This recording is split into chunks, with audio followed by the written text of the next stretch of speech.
this, okay? It's the strength you have inside that means the most to me. I mean, you're loyal and you're honest and you have integrity. That's the kind of strength that I want in the man that I love. That means nothing to me. Courage.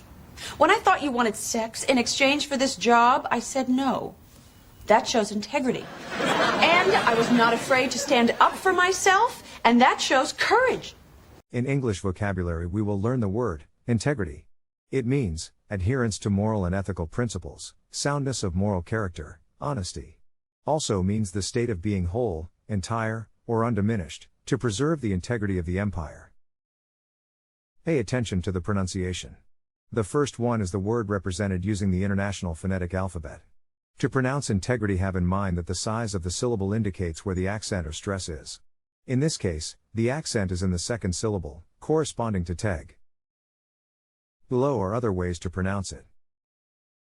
Now, let's see how integrity is used in real life. You're loyal and you're honest and you have integrity. That's the kind of... That shows integrity. Take the test at accent101.com to find out si sabes inglés o hablas inglés.